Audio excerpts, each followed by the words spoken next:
Então tá, pessoal. Essa é a última aula de MPI, tá? Aula número 4, e a gente vai falar hoje nessa aula de comunicadores. Tá? Então, a gente deve ter notado que desde a primeira aula de MPI, quando a gente estava fazendo comunicações, né, com send e receive, a gente sempre dizia qual que era o comunicador. Né? Então, era basicamente assim, qual que é o time que essas threads, esses processos pertencem? Né?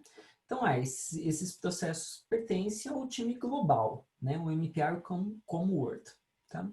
E para os aplicativos simples que nós fizemos, está tudo bem usar esse MPI como Word. Agora, se a gente quiser fazer um aplicativo um pouco mais complexo, pode ser bastante útil a gente conseguir dividir os processos em times diferentes, né? E esses times depois eu vou poder, por exemplo, fazer comunicações coletivas dentro do time.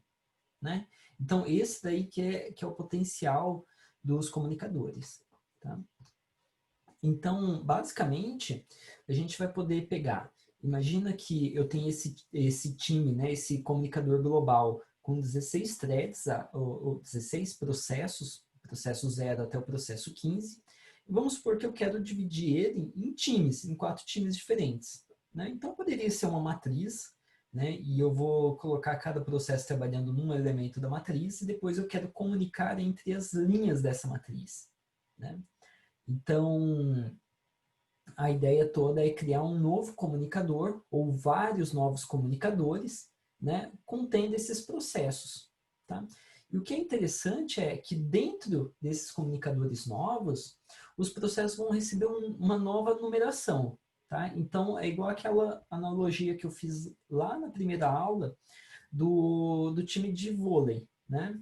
Então, eu tenho a liga toda de vôlei, então eu tenho um identificador único para cada jogador, mas quando eu divido em times, cada jogador recebe um número de camisa e esse número de camisa vai se repetir nos diversos times que eu tenho. Tá? Então, sempre começa em 0 e vai até n-1 processos que eu tenho naquele time. Tá? Então, basicamente, um comunicador ele é formado de de 3 componentes. Né? Ele contém um grupo de processos, tá? Então dentro do grupo existem os processos, e ele tem também um contexto. Tá? Esse contexto é o que faz essa numeração, essa renumeração dos processos. Tá? Ele sobrescreve, vamos dizer assim, ou seja, dentro daquele comunicador, o processo global 7 agora recebe o número 0. Né? Então, o grupo de processos, a gente pode instanciar um objeto desse tipo. Tá? Agora, o contexto não. Tá? O contexto ele não define um objeto. Tá?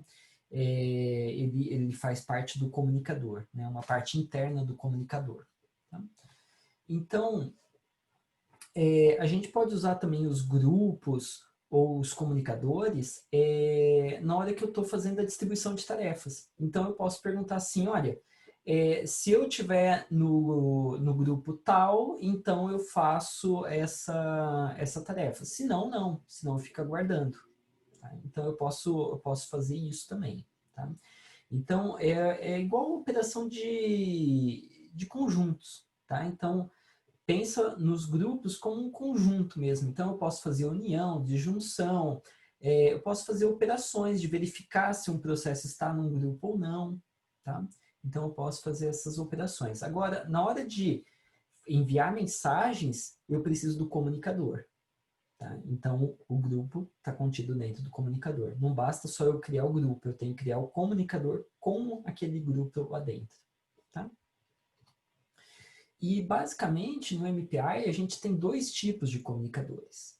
O intracomunicador, que basicamente ele só tem um grupo de processos lá dentro dele, e o intercomunicador, que ele envolve 2 grupos de processos.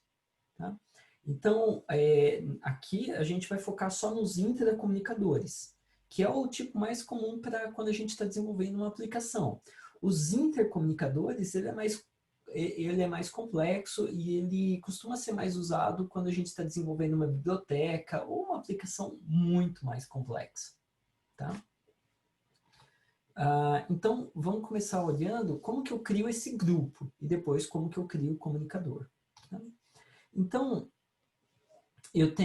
primeiro, eu posso instanciar eu posso criar um grupo a partir de um comunicador. Então, eu quero saber qual grupo está dentro desse comunicador. E ele me devolve o grupo de processos que fazem parte daquele comunicador. Tá? Com esse grupo em mãos, eu posso adicionar outros processos. Eu posso fazer o include ou o exclude de novos processos, de ranks. Tá? E, claro, posso também fazer a união ou a intersecção desses grupos. Tá? Então, basicamente, eu vou passar dois grupos como parâmetro e eu vou ter o resultado um novo grupo. Né? Então, a união ou a intersecção. E se tiver processos repetidos, por exemplo, na união, eles não vão ser representados duas vezes, vai ser uma só. Né? Então, é a mesma coisa de conjuntos. Tá, e, finalmente, eu posso destruir, né, liberar a memória de um grupo. Tá? Joia. Então, vamos ver agora como que eu faço o comunicador. Né? Então, basicamente, o comunicador, eu crio um comunicador baseado num comunicador antigo. Né? Então, eu digo qual que é o meu comunicador antigo, que poderia ser o MPI com Word. Aí, qual grupo de processos, né? O grupo de processos, inicialmente, está vinculado com esse comunicador antigo. E com base nisso, eu crio um novo comunicador. Tá? Então, é basicamente assim, eu tenho que falar, olha, da liga de voleibol, eu quero jogadores com identificação 10, 11 e 12 para criar um novo time. Né? E aí eu mando criar o time. Tá? Então, por isso que eu passo o grupo vinculado com o ComWord ou com algum outro comunicador. Né? Eu posso ir derivando comunicadores. Tá? Certo. Eu posso também duplicar um comunicador. Tá? Então, eu posso fazer a duplicação dele e depois modificar esse comunicador, por exemplo. Eu posso liberar o comunicador também. Tá? Então, um exemplo disso seria aqui. Tá? Então, nesse exemplo aqui, o que nós estamos interessados em fazer é um grupo e um comunicador só com os processos que tem o rank que é par. Tá? Então, eu estou criando um grupo, que é o word group, e o even group. O even group é onde eu vou colocar os processos pares. E o comunicador, que vai encapsular esse grupo de processos pares. Tá? Então, só para a gente entender bem esse exemplo aqui, vamos voltar um pouquinho aqui na criação dos grupos. Tá? E quando eu falei das funções de grupo, eu não deixei muito claro os parâmetros. Né? E basicamente o que nós temos aqui? Quando eu estou incluindo alguém num grupo, o que eu uso é o grupo anterior, tá? A qual os processos que eu estou incluindo pertencem originalmente, o tanto de processos que eu estou incluindo e um vetor dizendo o rank dos processos que eu quero incluir. Então, basicamente, o size é o size desse vetor aqui de ranks. Tá? E o nome do novo grupo, ou seja, a variável que vai armazenar esse novo grupo. Tá? A mesma coisa acontece aqui no exclude. Tá?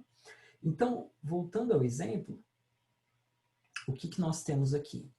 Nós temos o laço de repetição, onde nós estamos armazenando nesse vetor de ranks o rank dos processos que são pares. Ou seja, quais os ranks que eu quero adicionar? Bom, então eu estou percorrendo I até nprox, né, menos 1, e adicionando nesse vetor o rank dos processos que são pares. Tá? E nota, como o número de processos pares é a metade do que o número de processos ímpares, por isso estou dividindo por 2.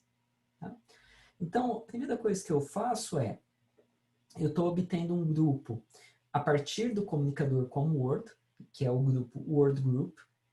Tá?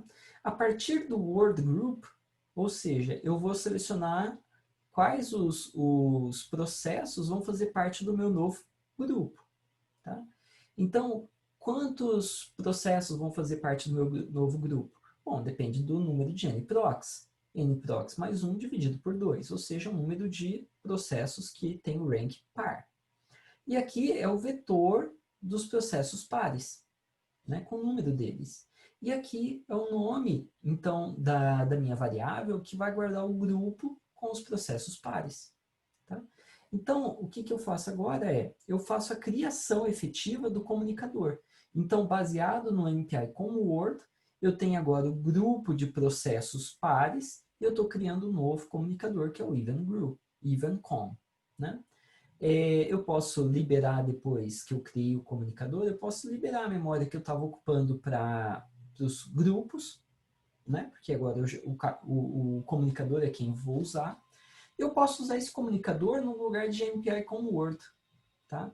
E no caso, quando eu fizer isso, ele vai comunicar somente com os processos pares que fazem parte desse comunicador. Tá?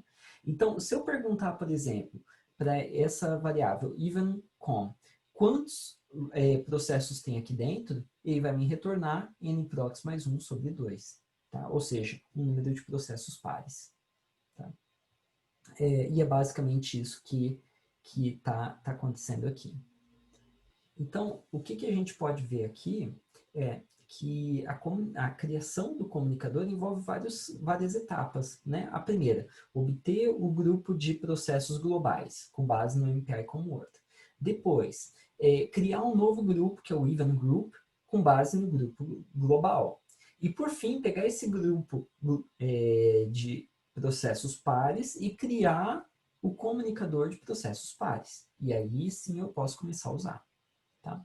Então, existe uma outra maneira de fazer, que é uma maneira um pouco mais simples, tá? Que é utilizando o split. Tá?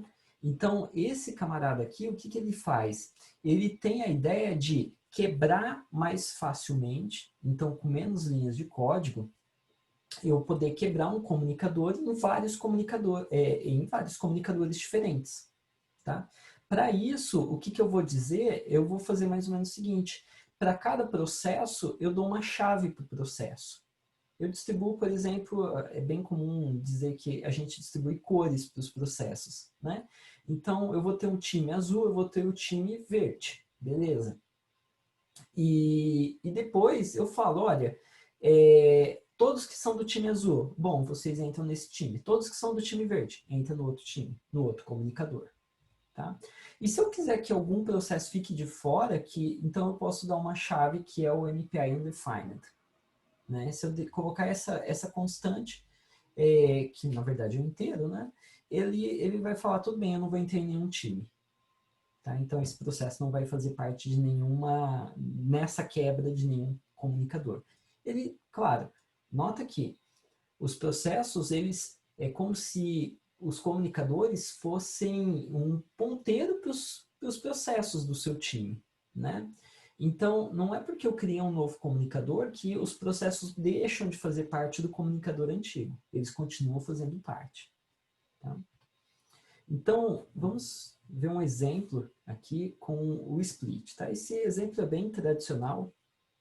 Ele é comentado até na especificação do MPI. Então, basicamente, o que a gente quer? Nós temos uma matriz, né, de processos. Eu gostaria de colocar assim, ó, os processos 0, 1, 2 e 3 para um comunicador. Os outros aqui, do 4 ao 7, para outro comunicador. O 8 ao 11 para outro comunicador, 12 ao 15 outro time. Tá? Então, basicamente, o que a gente precisa fazer é isso daqui. A gente vai criar duas variáveis inteiras, tá? Que vai obter o rank global de cada processo e o tamanho, ou seja, quantos processos tem no total. Tá? E eu vou obter isso daqui. Então, cada processo está executando em paralelo. Então, o processo 0 vai falar, olha, minha variável word rank agora vale 0. O processo 7 vai falar, olha, agora meu word rank vale 7, assim por diante. Tá? Depois, o que eu vou fazer? Eu vou determinar a minha cor baseado em qual linha que eu estou. Né? Então, os 4 primeiros fazem parte de um time, os 4 seguintes de outro time, e assim por diante. Então, eu vou fazer isso. Eu vou fazer uma divisão inteira, word rank dividido por 4. Né? Isso daqui vai ser arredondado. Né? Então, por exemplo, se eu fizer 1 dividido por 4, vai dar 0. Se eu fizer 2 dividido por 4, vai dar 0. 3 dividido por 4, vai dar 0. Quando eu fizer 5 dividido por 4, vai dar 1. Então, a cor ficou diferente. Esses 4 processos receberam a cor 0, esses daqui vão receber a cor 1 e assim por diante. Tá? Então, todos esses daqui têm a cor 0, esses caras aqui vão ter a cor 2 e assim por diante. Tá? Joia. Agora, o que a gente faz? A gente faz realmente a divisão do comunicador, com base na cor. Tá? E ele vai usar o rank original para o ordenamento. Tá? Então, o que a gente está fazendo? A gente está fazendo o split. Tá? Então, o comunicador anterior chamava MPI como Word. Aqui nós estamos passando as chaves, o key, né? A chave vai dizer em qual time que cada processo está. Então, os processos 0, os processos do time 1, os processos do time 2 e assim por diante. E aqui eu vou dizer qual que era o rank antigo que cada processo tinha. Então, cada processo fala, olha, eu estou no time 0 e eu era o processo número 3. Eu estou no time 0 e eu era o processo 2. Tá? Então, esse número que a gente está passando, ele vai ajudar a definir qual que é o número da nova camisa que eles vão usar. Tá? Então, eles vão manter a ordem. O 4 vai se tornar o camisa 0, o 5 vai se tornar o camisa 1, e assim por diante. Tá? Então, depois de eu executar esse comando, o que vai acontecer é o seguinte, o rowcom, né? O rowcom foi declarado aqui, ó, é um novo comunicador. Tá? Cada processo tem uma variável rowcom que ele instanciou. Né?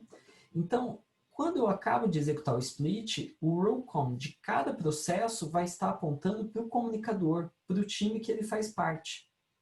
Então, por exemplo, se o processo 3 mandar um broadcast no comunicador rowcom e todos os demais processos também estiverem chamando broadcast para receber os dados, ele vai enviar então para o 2, para o 1 e para o 0 do time azul. Os demais não vão receber aquela mensagem. Tá? Então, essa que é o potencial. Então, nota que cada processo vai estar apontando para o seu rowcom. Tá? O processo 2 aqui vai estar apontando para o rowcom laranja e assim por diante. Tá? Então, tem que ter um cuidado para entender aqui, porque a gente está com variáveis privadas, lembra? Então, cada processo é independente, cada processo tem sua variável rowcom. Tá? Então, isso daqui é o truque. Por fim, o que eu posso fazer? Eu estou fazendo aqui olha, eu estou querendo imprimir qual que é o rank e o size global, ou seja, eu era o identificador 1 no time que tinha 8 processos. Agora, eu sou o identificador 1 do time que tem 4 processos apenas. Tá? Então, ele vai fazer o printf e ele vai imprimir as equipes que tem. Basicamente é isso. Tá? Então, a saída vai ser mais ou menos essa. Se eu rodar lá com MPI Run N8, né, 8 processos apenas, o meu teste, o que ele vai fazer é, olha, tem 8 processos no total e aqui estão os identificadores dos processos. Né? E aqui, o que está acontecendo? Ele está falando, olha, eu sou o identificador 0 de 4, mas tem outro identificador 0 de 4. Sim, porque são times diferentes. Esse daqui é diferente desse. São times diferentes. Tá? E note que os dois saiu, né? Então, são processos, né? Eles saem, a saída não sai ordenada. Tá bom? Agora, se eu quisesse perguntar se eu faço parte de um time ou de outro, bom, aí eu vou ter que fazer um código um pouquinho mais complexo. Então, basicamente, o que a gente fez foi o seguinte, a gente definiu a cor diferente para alguns processos, né, e a gente chamou split. Quando a gente chamou split, os processos fazem parte ainda do MPI com Word, mas os que tiveram cor igual a 0, eles foram para um comunicador. Os que têm cor igual a 1, eles foram atribuídos a outro comunicador. Né? Então, o nome dos comunicadores é o mesmo, porque a variável, né, que aponta para o comunicador é o mesmo para todos os processos. Né? Então, são variáveis privadas. Falando, então, a gente falou de comunicação, a gente falou dos comunicadores, dos grupos. O que a gente não falou ainda é como sincronizar os processos, né? E isso é bastante importante, porque pode ser que em um dado momento eu quero sincronizar eles para ter certeza que os dados estão consistentes de uma dada maneira, né? Então, pensa na escrita de arquivos, né? Eu quero ter certeza que ele terminou de escrever o arquivo para que o outro processo possa ler, por exemplo. Tá? E a ideia do barrier é justamente essa. Tá? Então, o que o barrier recebe? Ele recebe apenas o comunicador. Ou seja, ele vai colocar uma barreira entre todos os processos que fazem parte daquele comunicador. Né? Então, eu poderia fazer uma barreira só entre os processos azuis, outra barreira só entre os processos amarelos, e assim por diante. Tá? Então, o que acontece? Os processos estão executando, quando eles atingem o MPI barrier, eles não executam a próxima instrução, eles ficam aguardando. Né? E bloqueia até que todos cheguem na barreira, ou seja, até que o último chegou na barreira. Tá? O que a gente espera? A gente espera que, quando a gente chame barreiras ou pontos de sincronia no código, a gente espera que o tempo de espera pelo processo mais lento seja o menor possível. Né? Porque isso daí quer dizer que os processos estão balanceados, todos estão chegando na barreira ao mesmo tempo, ou mais ou menos no mesmo tempo. Né? Então, uma fonte de perda de desempenho é essa, né? Quando eu tenho desbalanceamento de carga e aí eu chego numa barreira. Aí eu tenho que esperar o cara mais lento. No caso aqui, o P3 era o cara mais lento. Né? Os demais ficaram ociosos, desperdiçando os ciclos da máquina. Né? O processador ficou parado lá, sem fazer nada. E ainda tem o MPI iBarrier, tá? Que ele não é bloqueante, mas ele verifica se os demais passaram pela barreira. Tá? Então, antes dele bloquear, ele pode verificar, bom, o pessoal já chegou na barreira? Ah, não chegou, então vou fazer mais alguma coisa. Essa que é a ideia. Tá? Bom, e, por fim, a gente vai dar uma olhadinha como que nós podemos fazer para medir o tempo de execução em um programa MPI. Tá? Então, a gente quer avaliar o tempo de execução e sincronização, né, eventualmente. Tá? Então, basicamente, o que a gente usa é o MPI WTime. Tá? Então, ele vai nos dizer quanto tempo passou em segundos desde um determinado ponto arbitrário no passado. Tá? Então, se passaram 10 segundos em um ponto arbitrário do passado. Tudo bem. Depois, quando eu chamar o WTime de novo, né, ele vai ser quanto tempo passou daquele mesmo ponto. Tá? Esse WTime não é um ponto arbitrário, né? Ele tem um ponto definido dentro da biblioteca, é um ponto bastante no passado. Então eu posso executar ele várias vezes e ele me retorna quanto tempo passou. Tá? O MPI WTIC, ele me retorna qual que é a precisão da função WTime. Tá? Se o WTime é incrementado a cada microsegundo, então ele vai retornar, por exemplo, 10 e na menos 6. Né? Então, a precisão depende de como o hardware counter do clock foi implementado na máquina e qual instrução da arquitetura foi usada na implementação. Tá? Então, isso aí pode variar. E aí, para você ter uma certeza dessa precisão, você pode usar essa chamada WTIC. Tá? Agora, por fim, é importante a gente notar que eu tenho que garantir que todos os processos chegaram num determinado ponto para eu medir. Né? Então, imagina só, se eu estou executando, então isso daqui é o ponto que eu quero medir o tempo de execução. Então, eu coloco lá o WTime no início, executo, executo, executo, e coloco o WTime quando eu terminei de fazer meu trabalho. Né? Bom, o fato do processo 0 ter terminado não quer dizer que o processo 1 terminou, nem que o 2, nem que o 3 terminou. Né? Então, eu posso colocar uma barreira. Assim, eu garanto que, quando todos terminarem, aí eu medi o tempo certo. Né? Senão, imagina só, se eu marco no 0 e marco o tempo do 1. O 1 foi muito mais rápido que o 0. Né? Não faz sentido, porque o trabalho não tinha terminado ainda. Não é verdade? Então, um exemplo seria mais ou menos esse. né? Então, eu tenho duas variáveis, a start e a finish. Então, eu coloco uma barreira, eu coloco o start, obtendo o resultado de WTime, e eu vou colocar aqui a função que eu quero medir o tempo. Tá? Então, as funções, os diversos comandos que eu quero medir o tempo. Depois, eu coloco uma barreira para certificar que todos os processos terminaram de executar aquele código.